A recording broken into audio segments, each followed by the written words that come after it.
बिस्मिल्लाहिर्रहमानिर्रहीम। अगर आपके ऊपर कोई आसेब जादुई असरात वगैरह हैं या आपके रिश्तेदारों में कोई ऐसा है जो इन असरात की वजह से परेशान है, तो देखें ऐसा वजीफ़ा है जो हज़रत जिब्राइल अलैहिस्सलाम का बतलाया हुआ।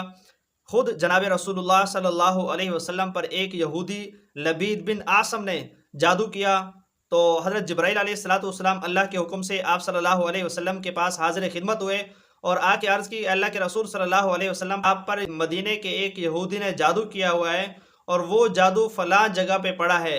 हजूर अकरम सल्लल्लाहु अलैहि वसल्लम उस जादू के असर में काफ़ी बीमार भी हो गए थे, तो आप सल्लल्लाहु अलैहि वसल्लम ने हज़रत अली रज़ी अल्लाह ताला अन्हु को भेजा उस जगह पर वो जादू को लाने के लिए।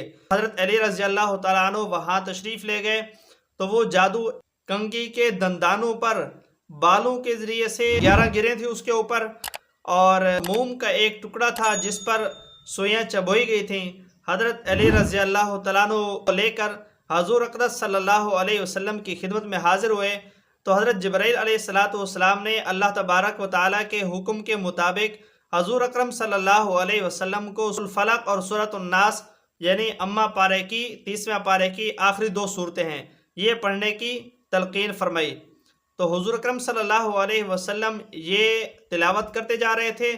ये 11 गिरें थी और इन दोनों सूरतों को मिला के भी 11 आयत बनती हैं। हर आयत पे गिरा खुद खुलती जा रही थी।